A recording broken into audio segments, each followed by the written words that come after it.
आज अखिल भारतीय वीरशैव लिंगायत महासभेच्या वतीने या दुर्दैवी घटना म्हणा किंवा एक जाणून बुजून केलेल्या प्रकाराचा मी निषेध करतो। आज लिंगायत आता सरांनी प्रथमतः मी अमितजी असतील आमचे मित्र बुरकुले सरांचं मनापासून मी त्यांचं धन्यवाद आणि आभार व्यक्त करतो।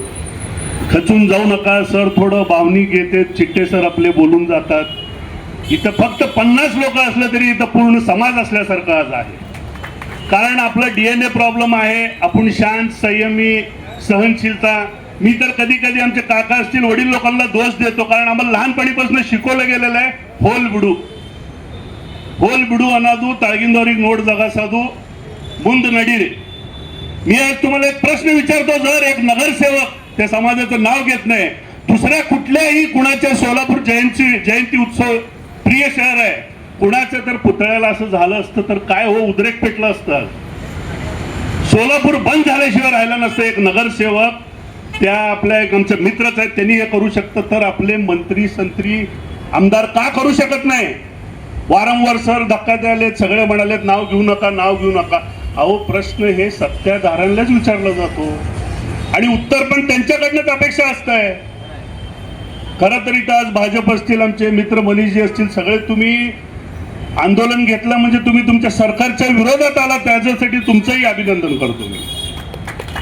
आज महिला आहेत, मी ते शब्द वापरू नागडे शब्द हे विवस्त्र केल्यासारखं वाटतं मला आणि माझ्या समाजाला। याच्यासाठी माझा मुलगा पहिलीला जाताना शाळेला सोडत जाताना इथनं त्याला घेऊन जाणार इल्ली शनमाडू ही दागान आजोबा गणपती, या दागान सिद्धेश्वर महाराज, त्यांनी गेल्या 1 वर्षापासून डेटा येलो तिल्लिंदू काय उत्तर देणार आहे? सरांनी म्हणल्यासारखं पाप तर कर्म तुम्ही निश्चितच फेडणार आहे। आता आपले महामानव जगतज्योती आपल्याला म्हणजे आता बोलू नये, लंडन थेम्स लाईनचं पुतळं आहे हो, इथं घेऊन काय करलं आहे? ह्याच्यात आपलं अपयश आहे, महाराजांचं नाही। महाराजांनी ते म्हणलं होतं ना, माझ्यापेक्षा लहान कोणी नाही, शिवभक्तपेक्षा महान कोणी नाही। याला तुझं माझं मन साक्षी आणि तुमचं चरण साक्षी, कुडल संगम देवा। त्यांचा आचार विचार आपल्यामध्ये आहे, म्हणजे ते घेणं महत्वाचं आहे। आपला समाज अतिशय हळवा आहे, जास्त उद्रेक होत नाही, पण एकदा कुणाच्या आडवा आपण जात नाही, कोण आलं तर मग त्याला सोडत नाही आपण। आता सगळ्यांनी म्हणलं राजकीय आम्ही एक पक्षाचा म्हणजे आता निधीचा विषय निघाला, मी कुठं बोलत नाही, पण ज्यांनी ज्यांनी निधी आणला त्यांचा आम्ही सत्कार केला।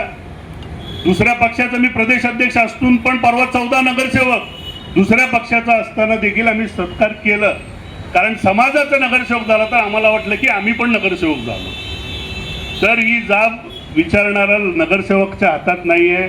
तुम्ही 19 तारीख देऊ नका, मी तर म्हणतो 19 मार्चला पाडवा आहे, त्या दिवशी किंवा 26 मार्चला रामनवमी आहे, त्या दिवशी इथं पूजा व्हायलाच पाहिजे। सगळ्यांनी हे आता लाट्या काट्या खाऊन गे सर, अजून वडपट अजून आमच्यावर अनेक गुन्हे आहेत राजकीय। आता तुम्ही तर फुल पॉवर मध्ये आहे, तुम्हीच काहीतरी करून घ्या इथं तुमच्या समोर। आता तुम्ही म्हणल्यासारखं त्यांनी ठरवलं तर उद्यापासून काम सुरू होऊन 1 महिन्यात होऊन पण जाईल, पण जाता जाता सर्व महिला बंद म्हणजे आमच्या माता भगिनी आलेल्या आहेत। फार वेदना होते हो, फार म्हणजे ते बोलायच्या पलीकडे आहे। निश्चितच रस्त्यावर उतरल्याशिवाय होत नाही आणि जाब हे कोणाला विचारल्याशिवाय आमच्या श्रीशैलांना म्हणल्यासारखं उगा गप्प बसून ते होत नाही। आता शाळेचं फी भरायचं असेल तर बापालाच विचारणार ना, भूक लागलं तर आईलाच विचारणार आहे। मग तसं आता सत्ताधारी कोण आहे? आता आम्ही जे म्हणले की असं असं आम्ही जाऊन भेटलो, 1 तास वेळ दिले, 1.5 तास दिले, अहो सगळेजण भेटतात, पण त्यातनं पॉझिटिव्हिटी काय झालं? तुम्ही एवढं पाठपुरावा केलं त्याचं मी मनापासून तुम्हाला शुभेच्छा देतो। सरांचं आणि खास करून मी सोन्याचं आज आठवण करतो, म्हणजे आमचं ओंकार, काही त्याला नगरसेवक व्हायचं नव्हतं, काही नाही, तरी रविवारी येऊन इथं साफसफाई करणार, धुणार, तेवढंच त्याला मनाला शांती होती। ही खरी श्रद्धांजली त्याला राहील की लवकरात लवकर आपण हे कसं उभारणी करता येईल याचं सगळ्यांनी पाठपुरावा करावं। जय हिंद, जय महाराष्ट्र।